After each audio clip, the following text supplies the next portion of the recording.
Hello everyone, welcome to Riyaz blog. তোমরা কেমন আছো সবাই? আশা করি সবাই ভালো আছো। আমিও ভালো আছি, কিন্তু আজকে আমার মনটা এত ভালো না, কারণ আজকে আমার শাশুড়ির 1 বছর পুরা কমপ্লিট হয়ে গেছে, মারা গেছে যে আমার শাশুড়ি।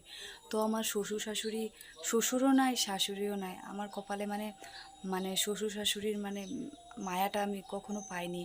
মানুষের দেখি যে সবাই বলে যে শাশুড়ি মানুষের অনেক খারাপ হয়, কিন্তু আমার শাশুড়ির মতো মানুষ আমি জীবনও পৃথিবীতেও আমি পাবো না। কারণ আমার শাশুড়ি অনেক ভালো মানুষ ছিল। সবাই বলে না যে ভালো মানুষ থাকে না পৃথিবীতে, সত্যি কথাই আজকে ভালো মানুষ থাকে না। মানে মার জন্য অনেক মনটা কেঁপে উঠছে যে মা তুমি কেন আমাদেরকে ছেড়ে চলে গেলে। কোনদিন যদি কিছু না খেতাম, রিয়া রিয়া রিয়া খেতে এসো এরকম করে বলতো। কিন্তু আজকে অনেক মনে পড়ছে যে এই দিনটা তুমি আজকে আমাদেরকে ছেড়ে চলে গেছো। আর কখনো সবাইকে দেখি, কিন্তু তোমাকে তো মা দেখতে পারবো না। তো ভিডিওটা পুরো দেখতে থাকো। আমার মার আজকে বছরিকা শ্রাদ্ধর ভিডিওটি। আমি শ্রাদ্ধর ভিডিওটা পারিনি, কারণ তখন আমি ইউটিউব করতাম না, কিন্তু বছরিকা শ্রাদ্ধর আমি আজকে তোমাদের সাথে শেয়ার করছি বছরিকা শ্রাদ্ধটা। তো দেখতে থাকো ভিডিওটা পুরো। কথাই বের হচ্ছে না আমার মুখের দিকে, তাও তোমাদেরকে আমি আজকে দেখাচ্ছি, কারণ এগুলো ছোট ছোট মুহূর্ত আমার ইউটিউবে থাকবে।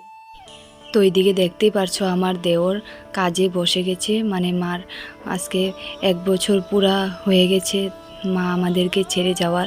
তো ব্রাহ্মণে কিছু কিছু মন্ত্র ওকে বোঝাচ্ছে, কি কি কথাগুলো বলছিল। তো এখানে গীতা পাঠ হচ্ছে, গীতা শোনাটা অনেক বলে ভালো, তার জন্য আমি বসে বসে শুনছিলাম গীতা পাঠ। আর অনেক ভালো গীতা পাঠ পড়েছিল।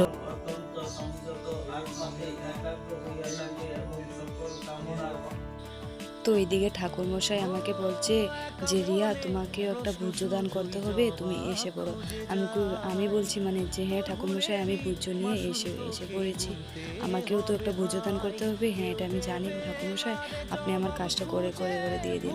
তো এখানে ঠাকুরমশাই কিছু কিছু আমাকে নিয়ম বলছে যে যদি তোমার স্বামী না আসতে পারলো, কিন্তু ওর জন্য তোমাকেও কিছু কিছু নিয়ম করতে হবে। অর্ধাঙ্গিনী কাকে বলে এগুলোই বলেছিল, যে তুমি আধা অংশ তোমার স্বামীর কাছে, তোমার আধা অংশ থাকে। সত্যি কথা এটা আমি জানতাম না, কিন্তু আজকে আমি জানতে পেরেছি ব্রাহ্মণ মশাই থেকে।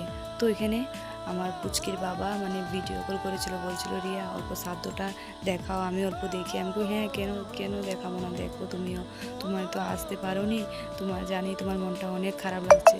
তো ভিডিওটা পুরো দেখতে থাকো, আশা করি সবারই ভালো লাগবে ভিডিওটা।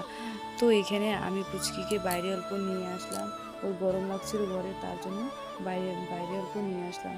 আর মনটা এত ভালো না, তাও মুখের হাসিটা তো দেখাতে হবে মানুষকে, কিন্তু মন অনেক খারাপ হয়ে গেছে। মার কথা অনেক মনে পড়ছে। আমি এডিটিং করেছি ভিডিওটা, মার কথা অনেক মনে পড়ছে আমার।